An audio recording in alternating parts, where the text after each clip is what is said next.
when the Gospel writer says,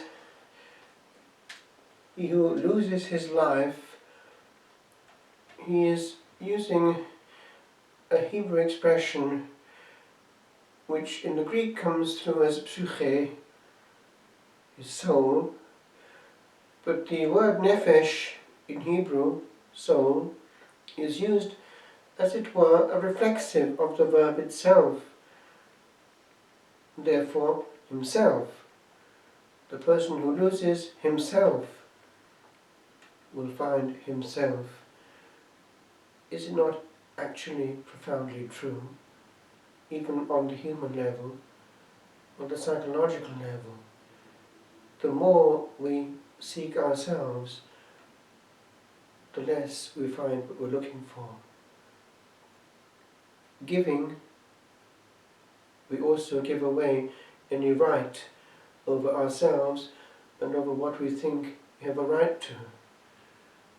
At that point, when the soul is dead, all becomes a bonus. It's a different approach. And the Lord wants people who are given over. He can't get through to those who are still in command and who have many rights. Availability. And that, by the way, was understood by the Christian centuries in a very central area, that which is the bridge between heaven and earth. A person conformed entirely to the Son of God in major orders is totally his and belongs totally to the people of God. When one looks at the way in which normally, not always, but normally, the spreading of the gospel has been greatly favoured by those who were free, without anything at all in the way of moorings, in the Western Rite, but out of the Eastern Rite where they would have a family attached. There is a big difference. That availability made it possible for the gospel to spread quickly through people who were free, not attached to the earth or anything pertaining to man. They were entirely in the possession of the Son of God. Freedom. And therefore also not burdensome.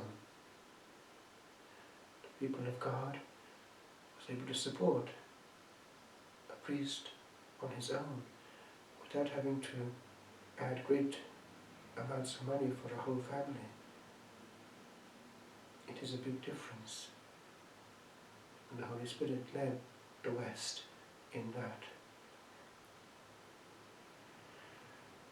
With regard to St. James, we have on this very day a passage which has made a lot of ink flow in Christian books, especially amongst our separated brethren. Some years ago, I was sent by my community to Augsburg to stay for a while in the quiet Benedictine monastery, with the hint that nothing should be spoken except German while there, because the guest master needs that language in Central Europe. And so it was that I was exposed to a very interesting place. One of the brethren brought me to several key places there in Augsburg. There were churches, one or two, who had this very strange setup. There would be two altars, one at either end. One would be Lutheran and the other Catholic. And the seating was such that the seats could actually be made, without moving them, to face both ways, and the kneelers would come and go. Quite interesting as a phenomenon. And there's still church by both sides, here and there. But then it was in that place, they told me, that a great accord had just been made between Lutherans and Catholics on the question of justification. trying to indicate that actually with different terms they weren't saying things very different from each other. It is complex because even amongst themselves Lutherans would not be the same as Calvinists and evangelicals in our day, but essentially one doctrine that comes through in Protestant theology is that of the attribution of the merits of Christ to a person who gives the assent of faith. That attaches itself to the teaching of Martin Luther with regard to faith being enough, and then the rest follows. But there is a problem, and it was picked up even by Protestant authors in Wales and elsewhere. Does it have sense to have only faith without good works? The Protestant refusal to take works as a basis for justification is understandable. But often in these things it is not either or but both and. And the truth of the matter is that it has no sense to have faith and then to do what one wants. And a true Protestant would not do that either.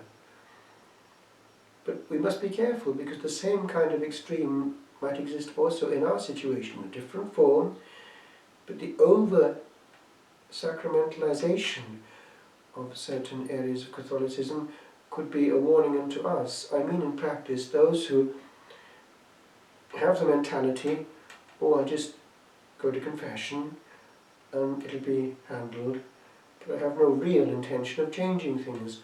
I'll carry on swearing and all the rest of it, but I'll keep on going to confession.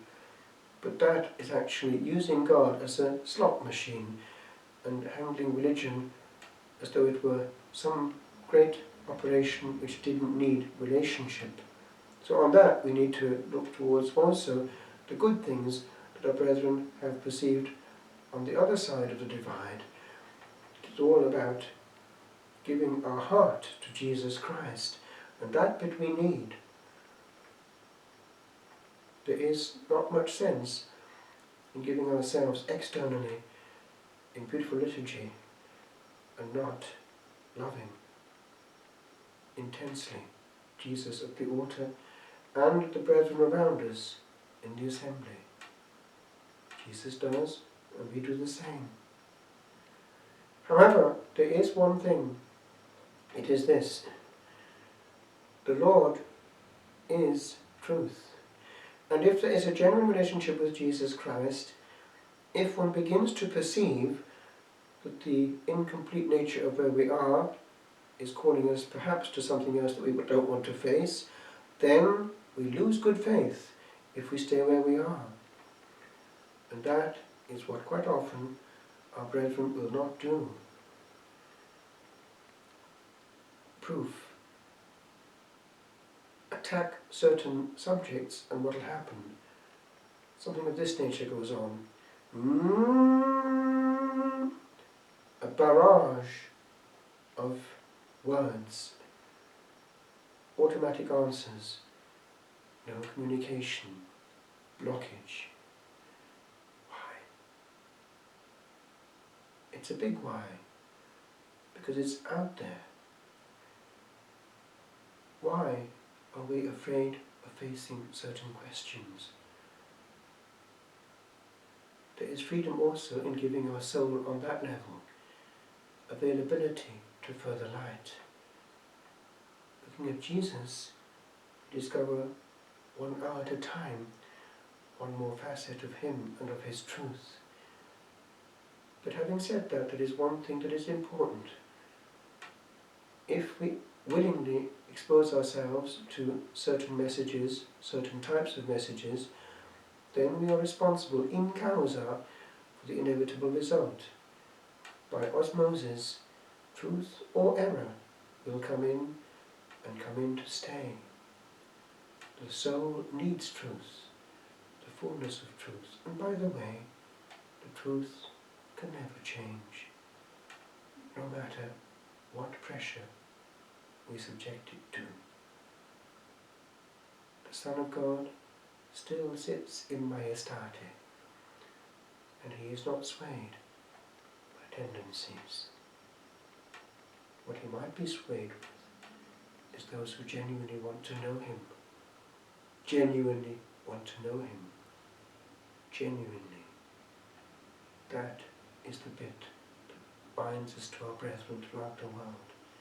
Genuine bonding with Jesus Christ, Son of God, truth, unchanging and everlasting.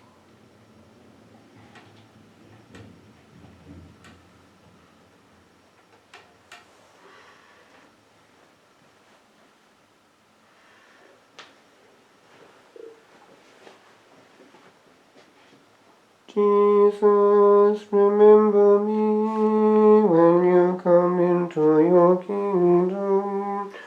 Jesus,